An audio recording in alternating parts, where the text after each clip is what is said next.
Alright, so good evening everyone. Andito po tayo sa chapter 29 sa book ni Rick Warren, The Purpose-Driven Life. So, chapter 29, ang title po niya is Accepting Your Assignment. Basahin po natin sa Ephesians 2, verse 10. Ephesians 2, verse 10.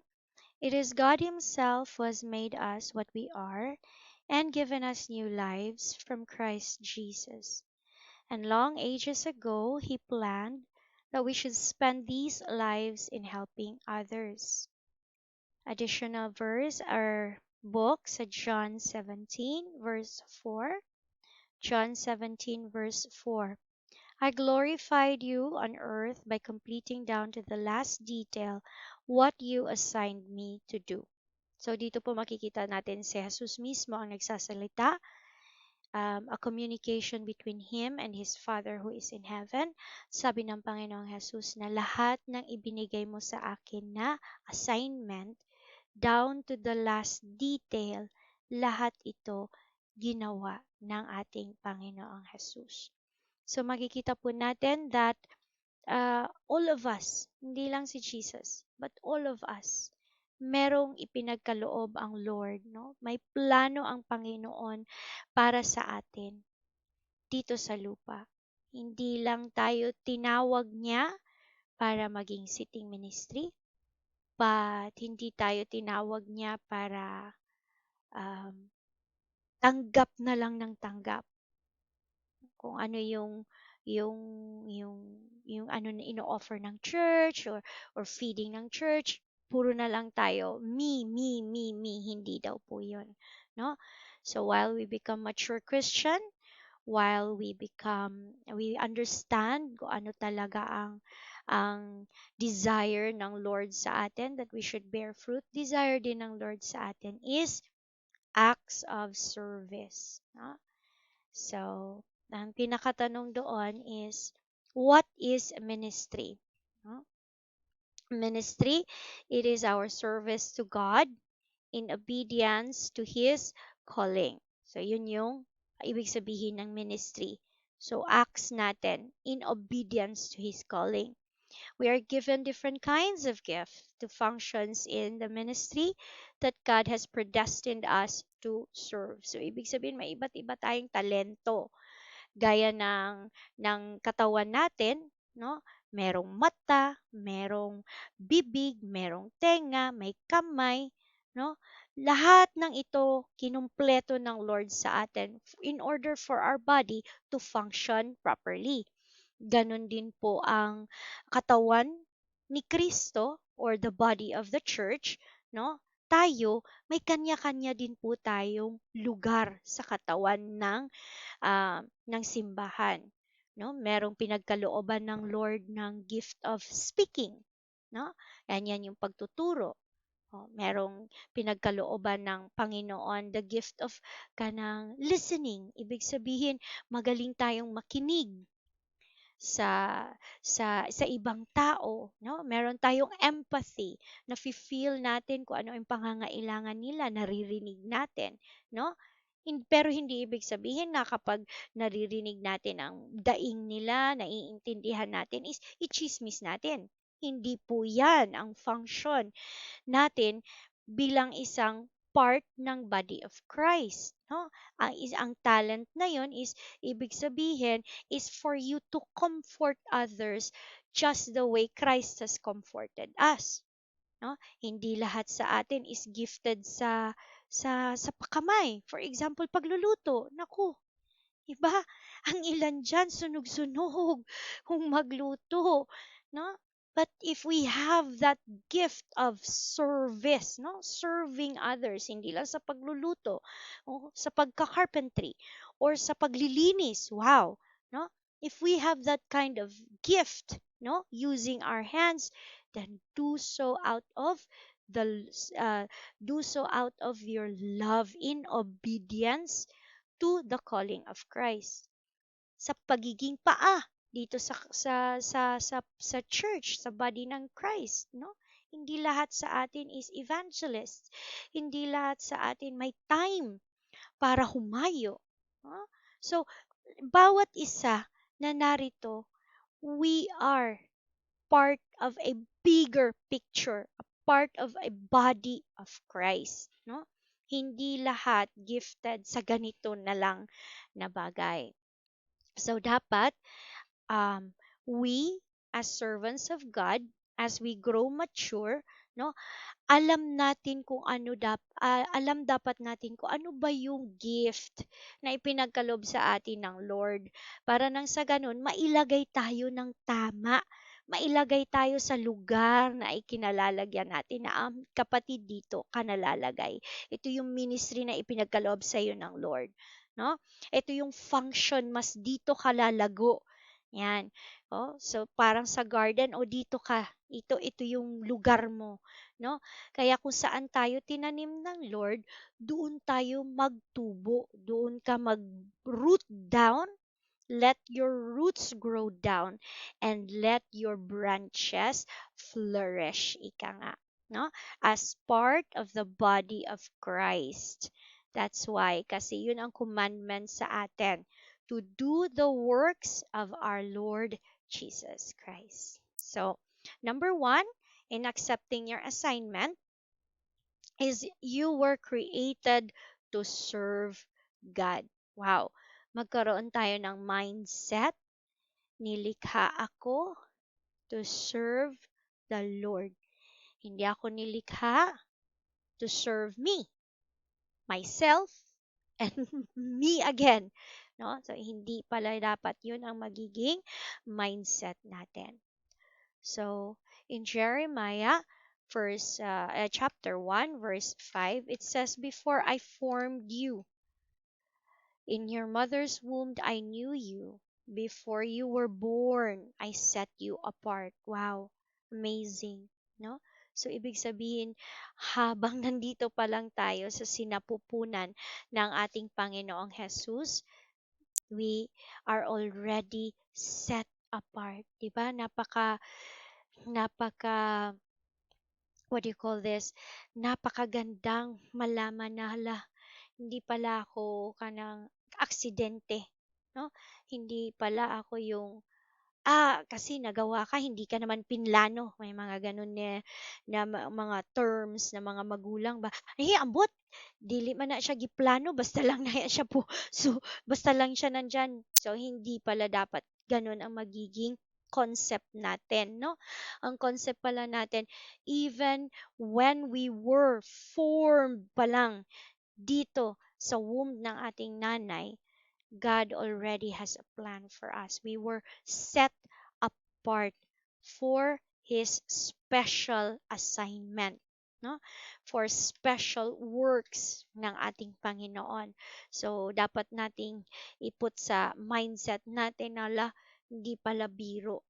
No, out of so many people, billions and billions of people dito sa mundong ito, isa ang pangalan natin na kinuha ng Lord, tinawag ng Lord, nilagay ng Panginoon, no? Sa book of life. Wow. Our names are written in the book of life. Why? To do His will, no? To serve God. Yun ang pinaka-purpose natin. Yun ang pinaka-mindset natin. Number two, we were saved to serve God. So, una, we were created to serve God. Dito pa lang sa sinapupunan, we are already set apart. But then, hindi lang natatapos doon.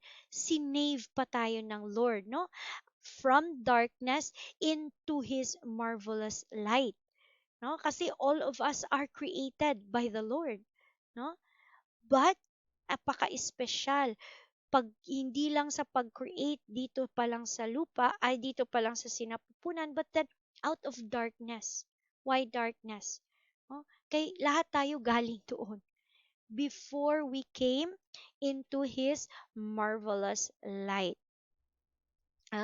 Natatandaan ko before, college pa lang ako, no? Pag sinabi mo na, uy, kanang mag-Bible study tayo. Wow! I remember nung college ako, pinagtataguan ko si Chalice, yung best friend ko. Pinagtataguan ko siya na, uy, tago, tago, Dali ka, nandiyan na si Charles, magpa-Bible study kami. Oh, no? So, naiintindihan ko, walang hindi attractive sa atin pag sinabing, uy, mag-Bible study tayo. Uy, mag-ano tayo, mag-usap tayo tungkol sa Bible verse. Hindi siya attractive. Lalo na yung worldly pa tayo, di ba? Ang mga panahon na worldly pa tayo, hindi ano sa atin yung wala tayong desire na matuto. Wala tayong desire na makinig. Wala tayong uhaw sa salita ng Diyos. Hindi katulad now na uhaw na uhaw tayong mag-aral sa salita ng Diyos, nangihina tayo pag wala tayong prayer time, no? Yung parang hindi kumpleto ang araw natin kapag hindi natin narinig ang salita ng Diyos o hindi tayo makapagpuri sa kanya, parang wala tayong vitamins. Pero noon, pag ini-invite tayo, para tayong kiti-kiti. Nagtatago kung saan-saan. No, we were like that. Yeah? But here, makikita natin from that kind of mindset, no? Yung nakikisayaw ka, nakikiuso ka, nakikiuyon ka sa mundo. No?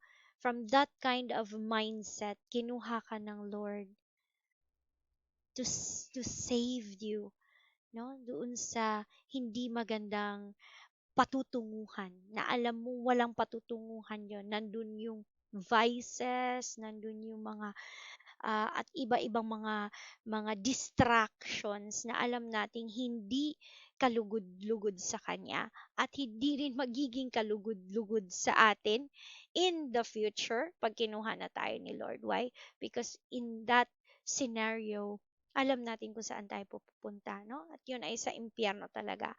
But because of God's saving grace, no? Sinave tayo ng Lord at nilagay tayo dito sa kanyang kaharian at dito natin nalalaman na talaga pala na God is a wonderful and saving God. Kaya sa John 12:1, yung palagi nating inuulit-ulit every time we worship God, no? We come to the Lord in His presence, sasabihin talaga natin, in view of God's mercy, offer our bodies as living sacrifice, buhay, no? Buhay na kaloob, holy and pleasing to God, because this is our spiritual act of service. So hindi lamang pala tayo dapat nagpapakitang tao, but rather we have this mindset na kung saan, grabe no, kung wala talaga si Lord, saan kaya ako pupulutin? No? Saan ako papunta? No? That it is in the heart. Ang tinitinan talaga sa atin ng Lord when we served Him, when we offer something to Him, ang tinitinan talaga ng Lord sa atin is yung heart natin. Paano ba tayo mag-serve sa Kanya? Una, nagpapakitang tao ba tayo? No? Para makita ng iba na talagang nagtaas siya ng kamay, ay umiiyak siya. No? I filled siya ng Holy Spirit. No. No, no, no, no. No? We cannot fake God. We cannot fake the Holy Spirit. No? Hindi siya na-fake. Why? Because God is an all-knowing, all-seeing God. No? Kung ang tao na fake natin na, uy, filled siya ng Holy Spirit, grabe siya kumakasigaw, grabe siya kumakataas ng kamay, grabe umiiyak pa siya, be very careful. Because God is watching us. No? Be very careful. Because we cannot fake God. We cannot pretend. Kaya nga, offer our bodies as living sacrifice, buhay. Buhay na alay, buhay na halad, no? Holy and pleasing to God. Ibig sabihin, pag inoffer natin ang ating sarili, it is not you, no? It is a mindset of your body and your heart telling God, Lord, here I am, no? Kung meron at meron man, search me. Search my heart. Search everything inside of me. Kung merong hindi kaaya-aya sa'yo, tanggalin mo ito. Ihingi natin ito ng patawad. Kasi once we offer God, no, tira-tira, we offer God fake, no, plastic or whatever, it is, my brothers and sisters, not an offering. Hindi kalulugdan ng Panginoon yon. No? When we offer God, it should be holy. Walang bahid, walang dungis. No? Hindi natin pwedeng sabihin na, ay, magtaas ako ng kamay, mag-ano ako kasi nakikita ng ibang tao. No, that is a wrong motive. So, ngayon pa lang, you really don't understand why God and how God saved us. No? Because when we offer ourselves unto the Lord, it is everything inside us, lahat, the whole fiber of our being, saying to God, Lord, search me, O Lord. No? Because God doesn't look at the physical. Ang diretsong tinitingnan ng Panginoon, ano ba ang heart mo sa pag-aalay sa Kanya? Ano ba ang heart mo sa Kanya? Fake ba ito? No? Nagpipretend ka lang ba na umiyak? Nagpipretend ka lang ba na umawit? Nagpipretend ka lang ba to work for the Lord? Nagpipretend ka lang ba to serve the Lord? These are the things. No? Kaya dapat sa John 12:1, mismo sa ating sarili, iniisip natin na, Lord, this is my act. This is my offering unto you. No? Search me, O Lord. Kung meron mang kulang, kung meron nang hindi tama, itama mo. Kung merong sa tingin mong hindi dapat, hingi ng tawad. No? Surrender is always, the act of serving God is always an act of surrender. Yun. Surrender to the Lord. No? And number 3, we are called to serve God. Wow. Sa Matthew 4:19, God says, come follow me, and I will make you fishers of men. So we are called to serve God. So hindi lamang pala, gaya ng sinabi ko kanina, hindi lamang to para sa mga pastors, sa mga elders, no? But all of us, we are called to be part of the body of Christ, to serve others. And ang pinaka-importante doon, service with love. No? Ang pinaka-check doon is, nagsuserve ba ako kasi mahal ko ang kapatid? Nagsuserve ba ako o nagpapakitang katao lang ako? No? At tulad ng um, laging sa amin sinasabi is, yung mga kapatid pag pumunta sa church, no? Hindi man natin sila masyadong kilala. Yung iba diyan pupunta, makikita lang natin Sunday, no? So our mindset should always be, ang kapatid na ito naghahanap ng kalinga, no? Ang sabi na sa amin palagi is, treat the church as a home. Bakit? Because where the ano your home is where your heart is. Laging sinasabi sa amin, your home is where your heart is. Now, pag hindi ma-feel ang house ng Lord as their home, hindi po babalik yan. Imaginein po natin ang bahay. No? Laging may nag-aaway. Laging may nagsisigawan. Laging merong dumadakdak. No? Yung hindi maganda na laging nakikita or walang pagkain sa bahay. Question, gusto po ba natin umuwi sa bahay na yon? No? No. We can't get, hindi po nagmamadali tayo lagi na umalis sa bahay. Or gumagawa tayo ng excuse na hindi umuwi sa bahay. Why? Because it's not a good home. No? Ganon din po yan. Ganon din po yan sa bahay ng ating Panginoong Jesus.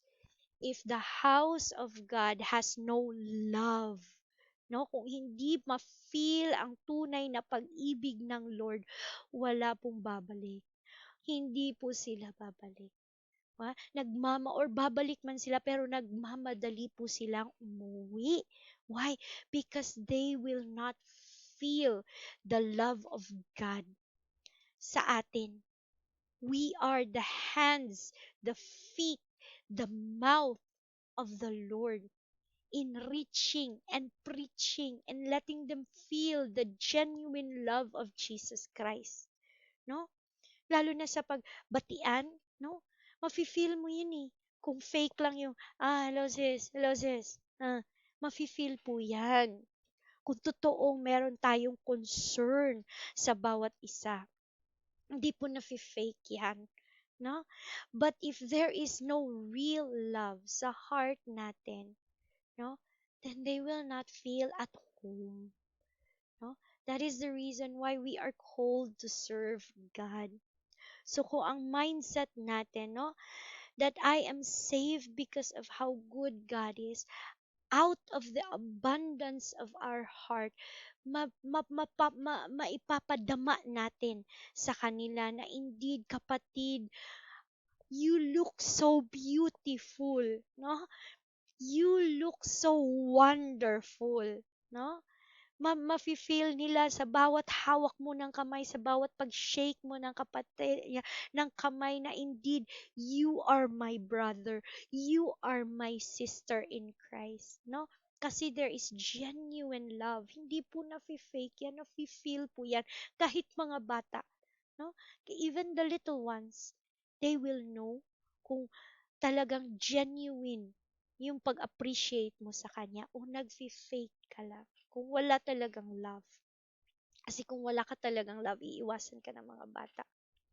No? And it's the same thing with the body of Christ. No?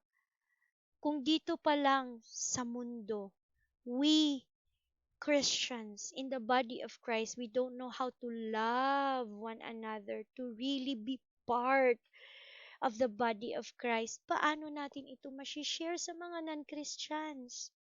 Hindi nila ma-feel yung pag-ibig. Hindi nila ma-feel na tayo yung liwanag. Hindi nila ma-feel na tayo yung salt. No? So, ang practice po talaga is dito sa panambahan. How we act, how we serve one another, no? How we genuinely, out of the abundance of our hearts, serve each other. Pag once na there is true love, genuine act of service sa bawat isa, wow, napaka-powerful po. Pag sinabi ng Lord, mga anak, humayo kayo. Kasi pag humayo po tayo in unity, no? Kaya nga, there is blessing in the unity of Jesus Christ, no? As one brothers and one sisters, as a church, as a body of Christ. So pag humayo po tayo, pag na-practice po natin yan, dito pa lang, sa panambahan po natin. And then when we go out, indeed, there is breakthrough. Indeed, in the name of Jesus, there is miracles because of our love for one another, our acts of love and service for one another. Then we will be called fishers of men. And number 4, we are commanded to serve God. Sabi dito sa John 13:14, now that I, your Lord and teacher, have washed your feet, you should also wash one another's feet. Wow. Indeed, sabi dito, we should wash one another's feet. Wow. Imagine mo, noong unang panahon, they would just walk miles and miles, no? Tapos ang gamit nila hindi rubber shoes, sandals. So ibig sabihin talagang napakadumi ng kanilang paa noon. So kung galing malayo ang nilakad nila, pagdating nila sa bahay, ang dumi talaga ng paa nila. Because they're just walking sa dust, sa dirt. Kung umuulan, putik, no? Kung dumaan sa mga rivers or sapa, putik. So ganon. But during that time, it was really Jesus himself. Nagpakumbaba siya. He acted as a servant. And he washed the feet of the disciples. No? Sabi pa ni Pedro, "Uy, wag mo akong hugasan. Hindi dapat. Ako dapat ang maghugas." But God said, kung hindi mo ako papayagan na maghugas sa iyong paa, then you don't have, wala kang lugar, no? Wala kang place sa kingdom. So dito po pinapakita sa atin ng Panginoon, we are here to serve. Hindi dapat natin inuuna ang ating sarili, but rather, lagi nating binababa ang ating sarili. No? We are here to serve. Hindi siya optional. No? Kung sasabihin natin, Lord, pag may time na lang ako. Lord, ka nang busy ra ba kaayo ko ngayon? No? Sabi nga nila, pag gusto, maraming paraan. Pag ayaw, maraming dahilan. No? Pag gusto talaga natin mag-serve sa Lord, there is always a time for everything. Maraming paraan to serve God. Pero pag ayaw talaga natin, ang dami nating dahilan. Masakit ang katawan, pagod, inaantok, so many distractions. No? But when we put our mindset in service to the Lord, then we will do everything. Na Lord, tinawag mo ako. Ito yung time ko. Ito yung assignment ko. Anong paraan magagawa ko so that I can fulfill kung ano yung tinawag mo sa akin. Ano yung pinapagawa mo sa akin, Lord, no? It's for us to wash each other's feet. At hindi lamang po yun. Meron at meron tayong mga pagkakamali, no? Meron at meron tayong mga tinatago. It is for each and every one of us to wash our mistakes with the Word of God. No? It is not for us to condemn. Wala, yung kapatid na yan, grabe yan siya. Kala mo kung sino. Naku, yung kapatid na yan. No? Hindi po tayo para magchismisan. No? It hurts. It hurts a lot sa body ng Panginoon that we should bring each other down. No? Na instead na i-lift up natin ang kapatid, pinupul pa natin down na, ay alam mo, may alam ako sa ganyang kapatid. No. It bleeds. No? It pains. No? Parang tinutusok ang puso ng Lord. Kung tayo mismo sa panambahan, nagsisiraan. Kung tayo mismo sa panambahan, nagsasaksakan. Yan ang laging sinasabi sa amin ng pastor. We are here to pray for each and every one. We are here, niluluhod sa Panginoon ang pangalan ng bawat isa for us to be strengthened. Pero ang hiling lang sa amin na aming pastor at nire-request ko rin sa ating lahat, huwag tayong magsaksakan. Patalikod, no? Diyan nasasaktan ang Lord. Yung sinasaksak natin ang kapatid, patalikod, no. We are reminded by God that we are here to wash each other's feet. Ibig sabihin, we wash it with the Word of God. Kung may nakita tayong pagkakamali ni ate, may nakikita tayong pagkakamali ni kuya, we wash it with the Word of God. We let God's Word wash away our sins. We let God's Word renew us. We let God's Word strengthen us because the Word of God is alive and living. At hindi papayag ang Panginoon that it will return, the Word of God will return to Him na walang nangyari, na walang nagbago. It will not come back to God void. So we know that once we teach and preach and repeat over and over again that this is God's word, kapatid, this is how it's supposed to be, then there is renewal, then there is revival, then there is healing. No? Kung meron man tayong pagkakamali, pinapakita sa atin ng Lord, no one is perfect. Di po ba? Wala ni isa sa atin ang malinis, wala ni isa sa atin ang perfect. But it is in God's word, in the perfectness of God's word, then we will be renewed, then we will be strengthened. That is why God commands us to wash each other's feet. We wash with the Word of God. Let the Word of God renew us, revive us, heal us, transform us. Kaya po tayo nagtuturo. Nagtuturo tayo out of love. But nire-remind din po tayo, huwag tayong magsaksakan. No?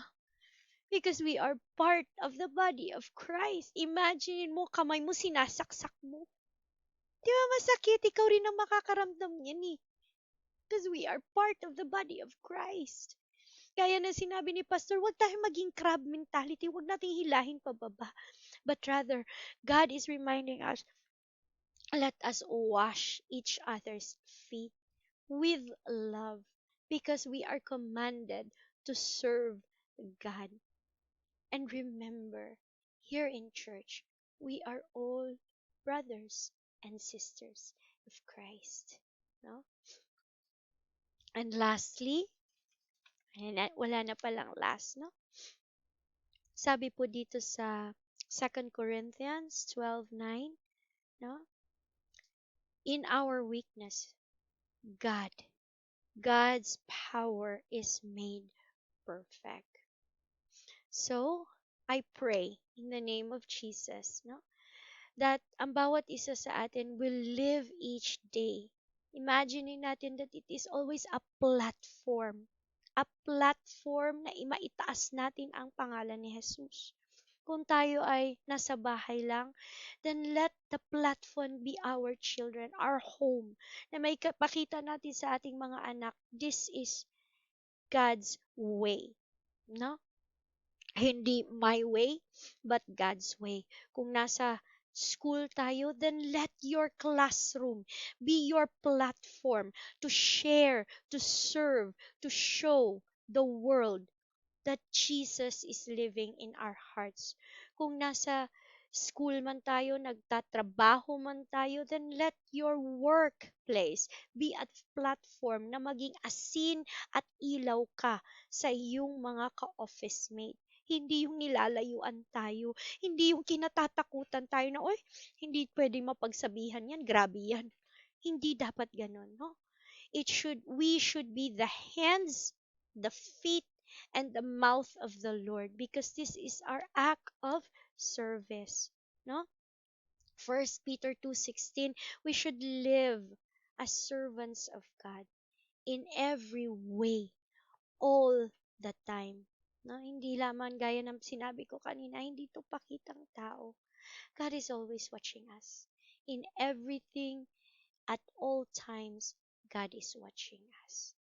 So, yan po yon ang topic for this day, at night, accepting the assignment. And our assignment is to glorify God here on earth. So, good evening po sa lahat. To God be all the glory.